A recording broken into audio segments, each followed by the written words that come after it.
Okay, welcome back to Flair college. आज हम study करने वाले हैं फाइल हैंडलिंग को। अगर मैं आपको टेक्स्ट बुक में भी दिखाऊं तो आज का हमारा टॉपिक है 2.9.1.4 फाइल हैंडलिंग, जिसमें हम देखने वाले हैं फाइल हैंडलिंग क्या होती है, फिर किस तरह से फाइल को ओपन करना है, रीड करना है, क्लोज करना है और उसमें डेटा को राइट करना है। ठीक है, तो स्टार्ट करते हैं हम फाइल हैंडलिंग को। File handling involve reading from file and writing to file. अब इस लाइन का क्या मतलब है, इसको समझने के लिए हम पहले चलते हैं अपने VS कोड के अंदर।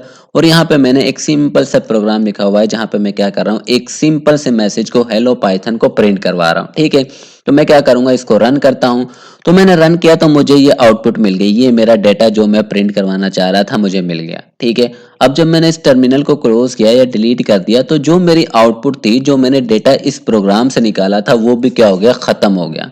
ठीक है, अगर अब मुझे वो दोबारा देखना है, मुझे दोबारा से एग्जीक्यूट करना पड़ेगा। देखो दोबारा से आ गया, लेकिन जैसे ही मसला ये आ रहा है, जैसे ही मैं इसको क्लोज कर दूं या डिलीट कर दूं तो मेरा डेटा भी गायब हो रहा था। अब ऐसा भी हो सकता है मुझे इस डेटा की दोबारा कहीं पे जरूरत पड़ जाए, क्योंकि यहाँ पे कहीं पे स्टोर नहीं हो रहा, तो इस वजह से मैं उसको देख ही नहीं सकता। तो इस डेटा स्टोरेज के लिए हम यूज करते हैं फाइल हैंडलिंग।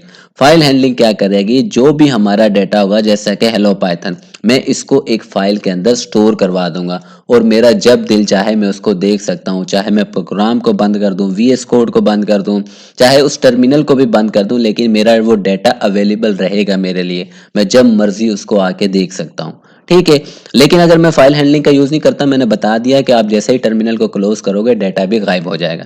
ठीक है, तो अब चलते हैं हम दोबारा से अपनी स्लाइड में। It is essential for storing data persistently. ठीक है, डेटा को कंटिन्यूसली स्टोर करने के लिए हम यूज करते हैं फाइल हैंडलिंग का। ठीक है, तो अब हम समझते हैं इसको एग्जांपल की मदद से कि भाई किस तरह से फाइल को क्रिएट किया जाता है, उसके अंदर डेटा स्टोर किया जाता है, फिर किस तरह से फाइल को क्लोज किया जाता है। ठीक हो गया, तो अब हम देखने वाले हैं किस तरह से फाइल को क्रिएट करना है या फाइल को ओपन करना है, उसके बाद किस तरह से डेटा को स्टोर करवाना है फाइल के अंदर, या फिर यूं कह लो कि किस तरह से डेटा को राइट करवाना है फाइल के अंदर। ठीक है, और किस तरह से उसको रीड करना है, फिर उसके बाद किस तरह से फाइल को आपने क्लोज करना है। तो ये सब हम देखने वाले हैं एक एग्जांपल की मदद से, जो आपकी बुक में भी गिवन है। तो हम स्टार्ट करते हैं। तो सबसे पहले आपने लिखना है विद।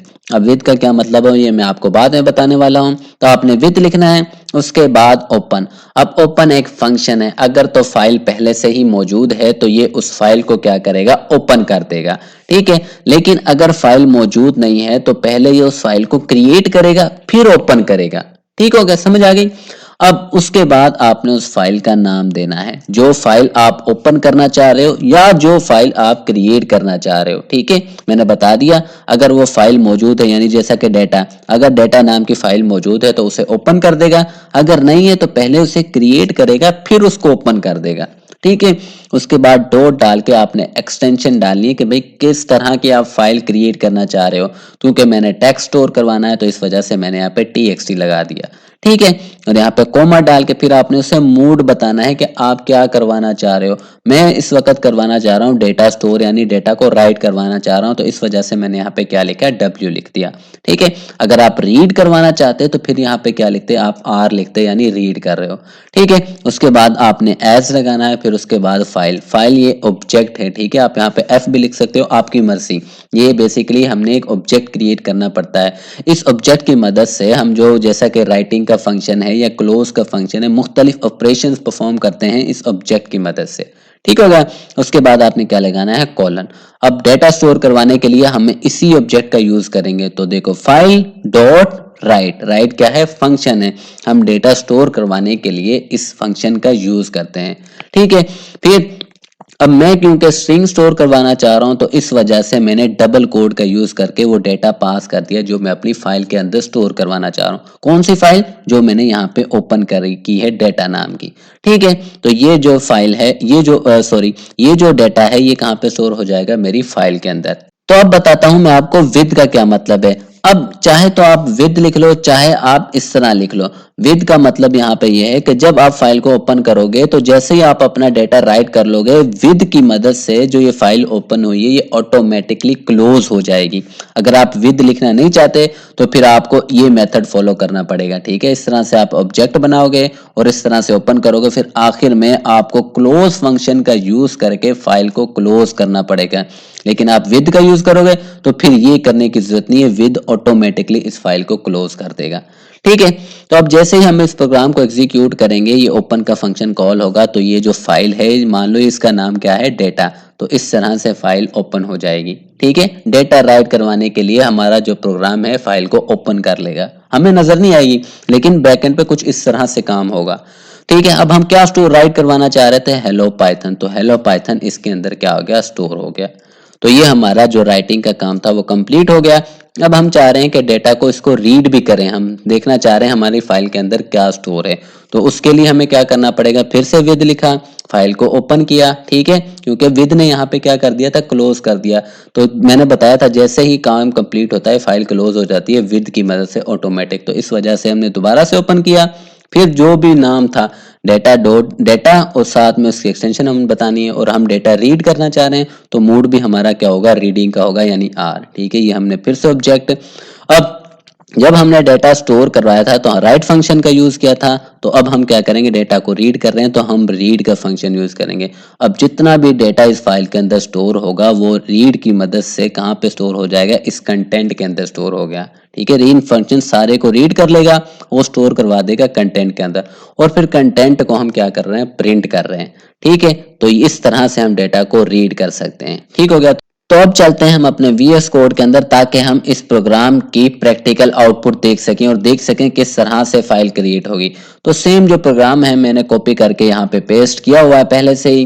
तो अब देखो यहाँ पे इस लाइन में देखो, यहाँ पे आपको कोई डेटा नाम की फाइल नजर आ रही है, कोई भी फाइल नहीं है। तो हम क्या करेंगे, जब इस प्रोग्राम को एग्जीक्यूट करेंगे, गौर करना यहाँ पे एक फाइल क्रिएट होगी। तो मैं जैसे ही एग्जीक्यूट करता हूं तो देखो डेटा नाम की ये जो फाइल देखो क्रिएट हो गई, ठीक है। फाइल क्रिएट हुई, उसके बाद हेलो पाइथन इसके अंदर स्टोर भी हो गया, देखो ये रही फाइल और हेलो पाइथन स्टोर हो गया।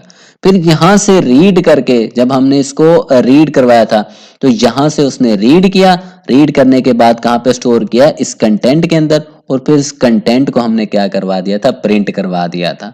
तो ये सारा क्या हो रहा है, यहाँ ये हमारा डेटा स्टोर करवा रहा है और ये रीड करके हमें आउटपुट दिखा रहा है, देखो हेलो पाइथन यहाँ पे प्रिंट भी हो गया, ठीक है। और ये फाइल क्रिएट कहाँ पे हुई है वो भी मैं आपको दिखा देता हूँ। देखो पाइथन 2 हमारा जो फोल्डर है उसके अंदर ये फाइल क्रिएट की गई है। तो मैं आपको लेके चलता हूँ अपने डेस्कटॉप की स्क्रीन पे जहाँ पे ये फाइल स्टोर है। मैं सारा कुछ क्या कर देता हूँ, डिलीट कर देता हूँ, इरेज कर दिया।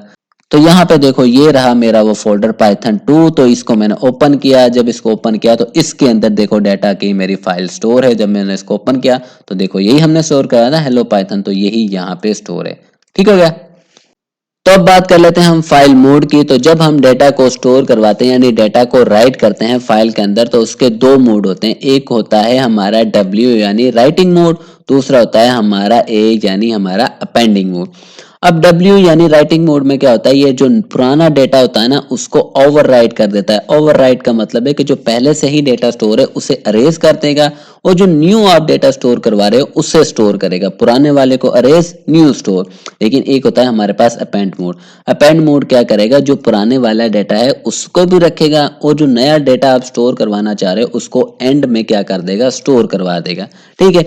इसको भी मैं एग्जांपल की मदद से समझाता हूं। तो हमने ये दोनों यहाँ पे राइट डाउन कर लिए। हम पहले ऊपर वाले की बात कर रहे हैं और साथ में हम फाइल भी बना लेते हैं, ठीक है।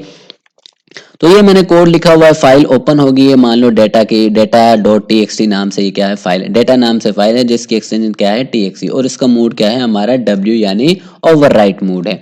तो हम क्या करवा रहे हैं, हेलो पाइथन। तो ये यहाँ पे हेलो पाइथन क्या हो गया, स्टोर हो गया। तो जब मैं दोबारा से इसको एग्जीक्यूट करूंगा यानी कोई और डेटा स्टोर करवाना चाह रहा हूं, तो ये क्या करेगा, इस पुराने वाले को अरेज कर देगा, और नए वाला जो दोबारा से हेलो पाइथन में करवा रहा हूं तो नए वाले को स्टोर कर देगा, ठीक है। अब दोबारा से अगर मैं इसको एग्जीक्यूट करूंगा तो ये दोबारा से इसको रेज कर देगा और नया जो डेटा है उसको स्टोर करवा देगा, ठीक हो गया।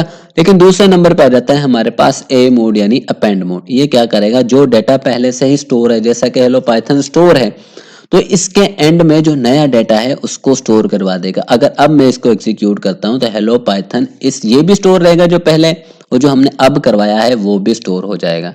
ठीक है, ये एंड में स्टोर होता है। यहाँ पे मैंने लगाया हुआ स्लैश एन, इसका मतलब है नेक्स्ट लाइन के अंदर स्टोर हो, तो इस वजह से ये नेक्स्ट लाइन के अंदर स्टोर हुआ है। अब मैं इसको दोबारा से अगर एग्जीक्यूट करता हूं तो ये क्या करेगा, ये जो दोनों स्टोर हैं ये भी स्टोर रहेंगे, और जो नया डाटा है वो तीसरी लाइन पे स्टोर हो जाएगा। तो ये बेसिकली होते हैं हमारे फाइल मोड। इसको भी मैं प्रैक्टिकली दिखा दूं।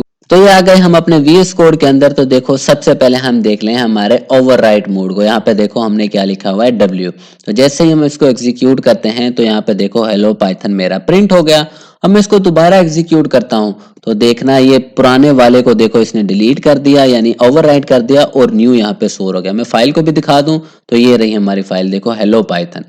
ठीक है, मैं दोबारा इसको एग्जीक्यूट करता हूं तो देखना इस एग्जीक्यूट हो गया, तो देखो यहाँ पे हेलो पाइथन प्रिंट हो गया। यहाँ पे देखो वही हेलो पाइथन, यानी ये पुराने वाले को क्या करता जा रहा है, खत्म करता जा रहा है, और सिर्फ नए वाले को स्टोर कर रहा है। अब दूसरी साइड पे अगर मैं अपेंड मूव्स का यूज करता हूं तो मैंने यहाँ पे ए डाल दिया। तो अब देखना क्या होगा, मैं इसको रन करता हूं तो यहाँ पे देखो हेलो पाइथन प्रिंट होगा। तो देखो जो पहले था वो भी स्टोर है, और जो नया हमने अभी किया वो भी स्टोर है। मैं फाइल में भी दिखा दूं, ये डेटा नाम की फाइल। तो देखो दो हेलो पाइथन यहाँ पे क्या हो गए, स्टोर हो गए। ठीक है, अगर मैं एक दफा और इसको एग्जीक्यूट करता हूं तो वो दो जो पहले से स्टोर हैं वो भी रहेंगे, और थर्ड वन क्या हो जाएगा, ऐड हो जाएगा। तो देखो दो पहले से थे वो भी हैं, और ये तीसरा भी ऐड हो गया। फाइल भी दिखाऊं तो देखो ये दो पहले से थे और तीसरे वाला भी यहाँ पे ऐड हो गया। तो ये होते हैं basically file mode. I hope आपको समझ आ गई होगी। कोई क्वेश्चन हो तो पूछ लीजिएगा। चैनल को लाजमी सब्सक्राइब कीजिएगा। ओके।